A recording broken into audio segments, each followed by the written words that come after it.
Good evening. This is another story from Rudyard Kipling's Plain Tales from the Hills. And this story is titled In the Pride of His Youth. It starts with When I was telling you, I think that I do not. Dickie Hart was kidnapped in his early youth, neither by landlady's daughter, housemaid, barmaid, nor cook, but by a girl so nearly of his own caste that only a woman could have seen she was just the least little bit in the world below it. So Dickie Hart was kidnapped. This happened a month before he came out to India and 5 days after his 21st birthday. The girl was 19, 6 years older than Dickie in the things of this world.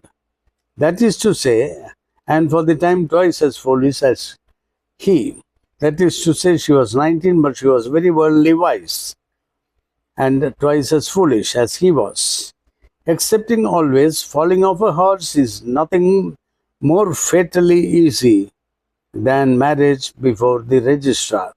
It's so easy to get marriage before the registrar, and then you are done for life. So the ceremony cost less than 50 shillings and is remarkably like walking into a pawn shop. After the declarations of residence have been put in, 4 minutes will cover the rest of the proceedings, fees, attestation, and all. Then the registrar slides the blotting pad over the names and says grimly with his pen between his teeth, "Now you are man and wife." And the couple walk out into the streets, feeling as if something were horribly illegal somewhere. That is his snide humor. This is Rudyard Kipling's humor, that the couple walk out feeling as if something were horribly illegal somewhere because they just did something, signed, and the registrar said you are man and wife. But that ceremony holds, and it holds, and can drag a man to his undoing just as thoroughly as the long as ye both shall live curse from the altar rails. Oh yes, when you marry at the church, the priest will say, "You shall be man and wife and live together for long as you both shall live. You will live as man and wife," which is comparing to a curse from the altar. With the bridesmaids giggling behind, and the voice that breathed o'er Eden lifting the roof off. In this manner was Dickie Hart kidnapped, and he considered it vastly fine, for he had received an appointment in India, which carried a magnificent salary from the home point of view. The marriage was to be kept secret for a year. Then Mrs. Dickie Hart was to come out, and the rest of life was to be a glorious garden mist. That was how they sketched it under the Addison Road station lamps.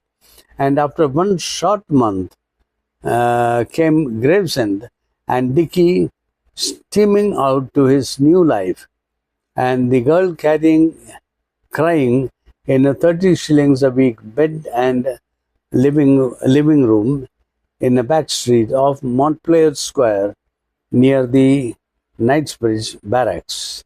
Now these are local landmarks and names of streets. So what happens is they sketched it that the marriage was to be kept secret for a year, Then Mrs. Dickey Hart was to come out, and the rest of life was to be a glorious garden mist. That was how they sketched it under the Addison Road station lamps.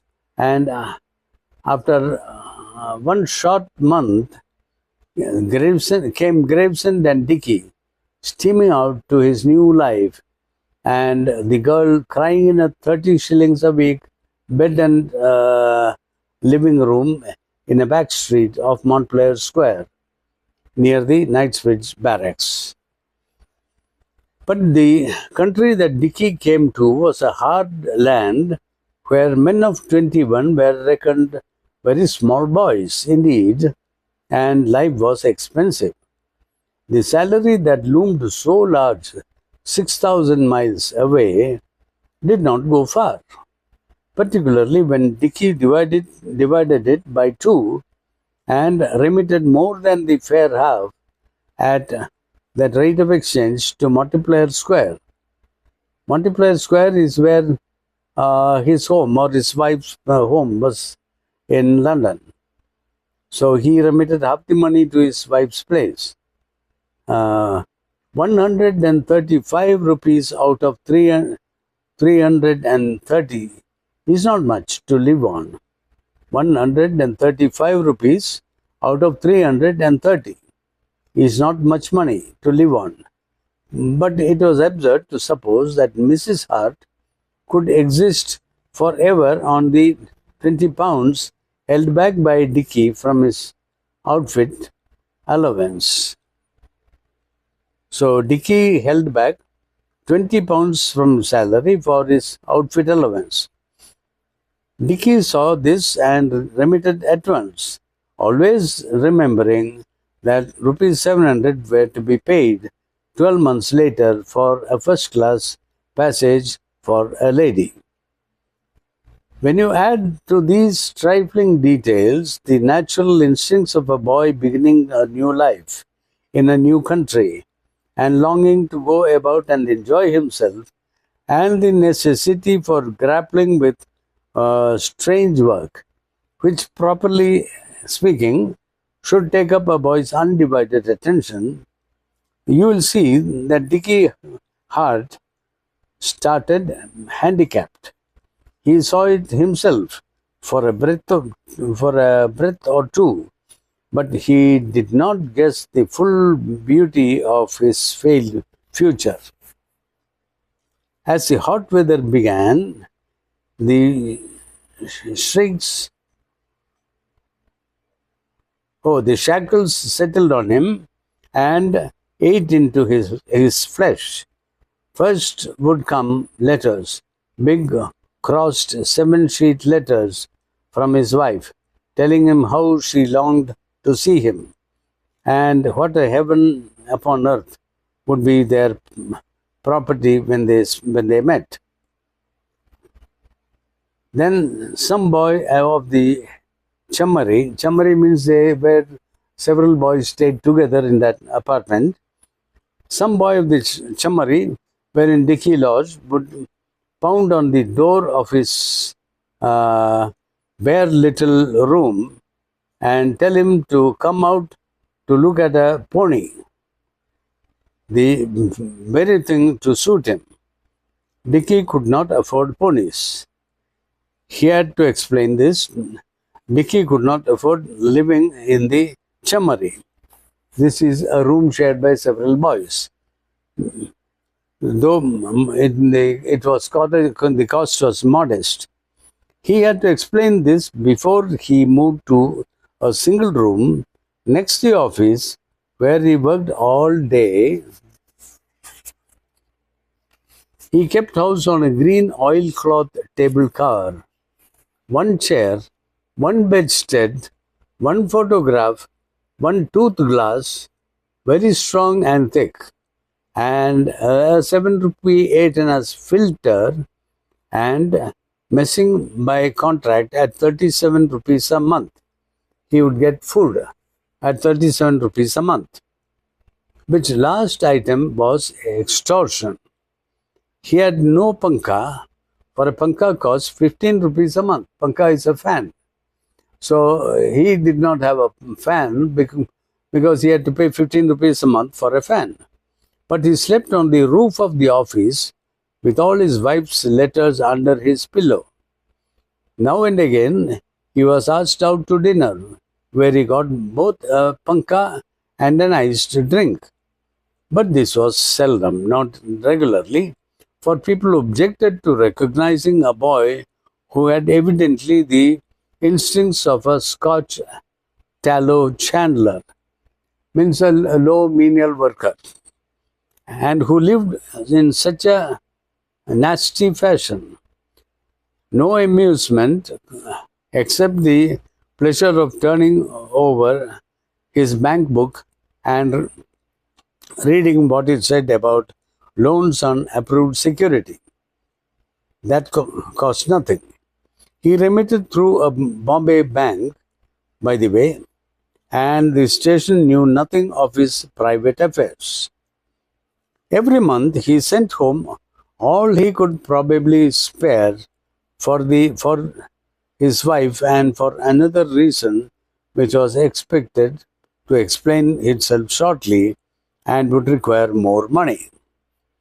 About this time, Dicky was overtaken with the nervous, haunting fear that besets married men when they are out of sorts.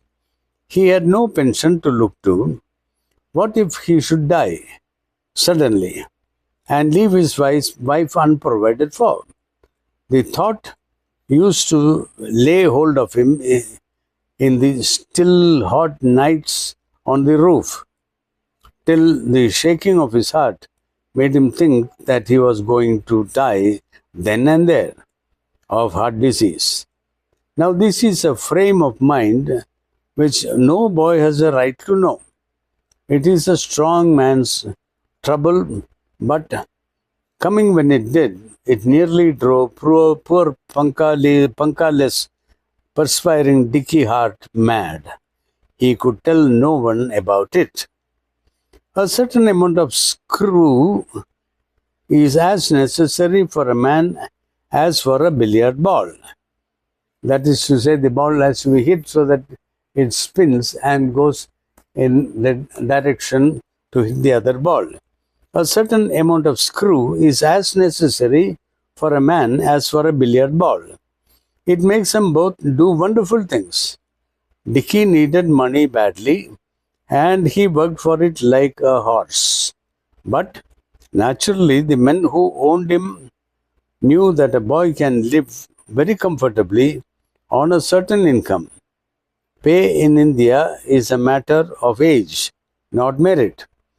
You see, and if the particular boy wished to work like two boys, business forbid that they should stop him.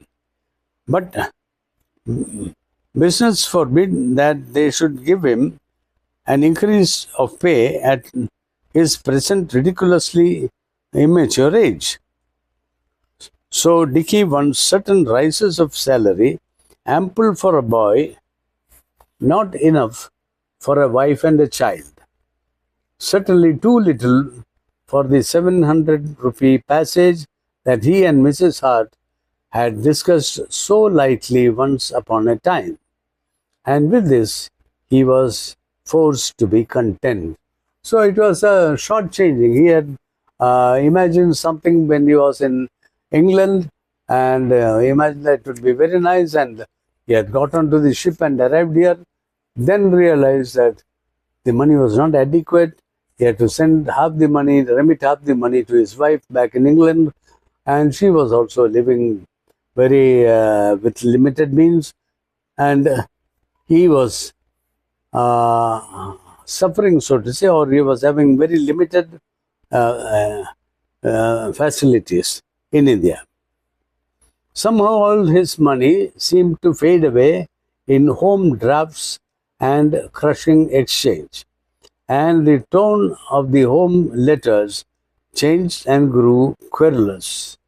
Why wouldn't Dicky have his wife and the baby out? Surely he had a salary, a fine salary, and it was too bad of him to enjoy himself in India. But could he make the next draft a little more elastic? Here followed a list of baby's kit, as long as a Parsi's bill. That is all the things needed by the baby. Then it is like a laundry list, a long list.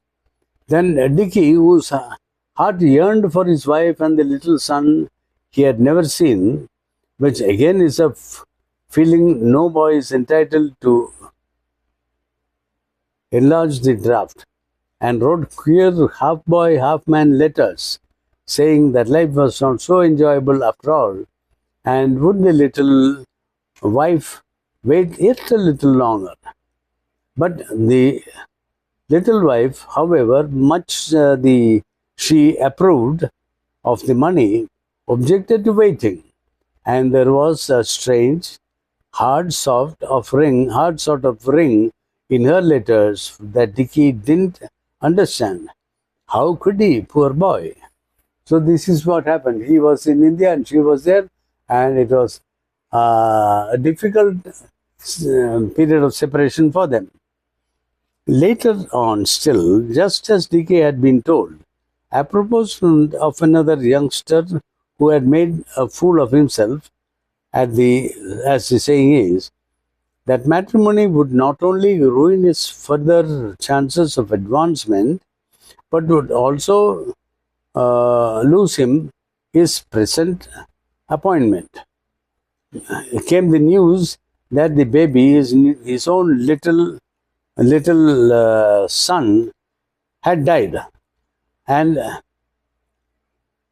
behind him 40 lines of an angry woman's scrawl saying death might have been averted if only certain things, all costing money, had been done, or if the mother and the baby had been with Dicky.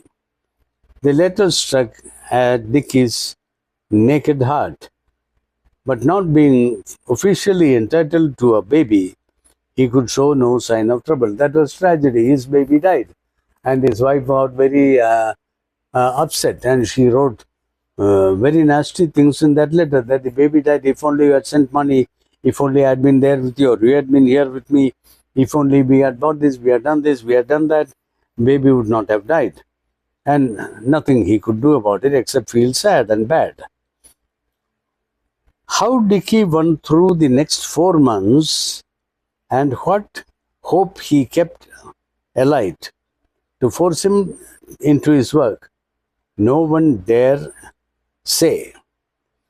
He pounded on the 700 rupee passage as far away as ever, and his style of living unchanged, except when he launched into a new filter.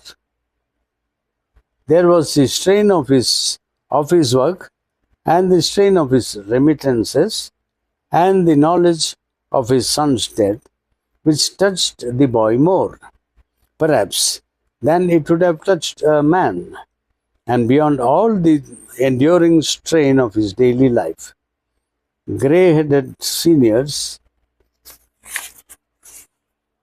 with approved of his draft and his fashion of denying himself everything pleasant, reminded him of the old saw that says, if a youth would be distinguished in his art, he must keep the girls away from his heart. That is a 2-line ditty which says that if a youth would be distinguished in his art, he should keep the girls away from his heart. And Dicky, who fancied he had been through every trouble that a man is permitted to know, had to laugh and agree with the last line of his balanced bank book jingling in his head daily and day and night. But he had one more sorrow to digest before the end. There arrived a letter from the little wife, the natural sequence of the others, if Dicky had only known it. And the burden of the letter was, "Gone with a handsomer man than you." It was a rather curious production. It was a rather curious production without stops, something like this.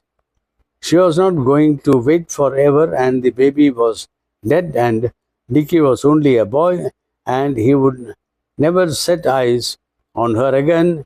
And why hadn't he waved his handkerchief to her when he left Gravesend? God God was her judge. She was a wicked woman, but Dicky was worse, enjoying himself in India, and this other man loved the ground she trod on. And would Dicky ever forgive her? For she would never forgive Dicky, and there was no address to write to. So she wrote a letter saying that she is going away with another man, marrying him, and that Dicky was a very bad man. Instead of thanking his stars that he was free, Dicky discovered exactly how an injured husband feels. Again, not at all the knowledge to which a boy is entitled. For his mind went back to his wife as he remembered her in the 30 shillings suite at Multiplier Square. When when the dawn of his last morning in England was breaking, and she was crying in the bed. Whereat he rolled about on his bed and bit his fingers. He never stopped to think whether, if he had met Mrs. Hart after these 2 years, he would have discovered that he and she had grown quite different, and the new persons, different and new persons. This theoretically he ought to have done. He spent the night after the English mail came in, rather severe pain. Next morning, Dicky Hart felt disinclined to work. He argued that he had missed the pleasure of youth. He was tired, and he had tasted all the sorrow in life before 3 and 20. His honor was gone. That was the man. That was the man. And now he too would go to the devil. That was the boy to him. So he put his head down on the green oilcloth table cover and wept before resigning his post and all it offered. So he resigns his job because he felt very sad. But the reward of his services came. He was given 3 days to reconsider himself, and the head of the establishment, after some telegraphings, said that it was most unusual step, but in view of the ability that Mr. Hart had displayed as such, and in such a short time, such a time, as such and such junctures, he was in a position to offer him an infinitely superior post, first on probation and later, in the natural course of things, on confirmation. And how much does the post carry? Asked Dicky. 650 rupees, said the head slowly, expecting to see the young man sink with gratitude and joy. And it came then, the 700 rupee passage, and enough to have saved the wife and the little one, and to have allowed of assured and open marriage came then. Dicky burst into a roar of laughter he could not check. Nasty, jangling merriment that seemed as if it would go on forever. When he had recovered himself, he said quite seriously, "I am tired of work. I am an old man now. It's about time I retire, and I will." "The boy is mad," said the head. I think he was right, but Dicky Hart never reappeared to settle the question. So he went away from the job, he retired, because when he said he is leaving, his boss offered him, "Oh, you have been so good. You did so much there, and you did so well. You handled that properly. This and so. I can give you 700.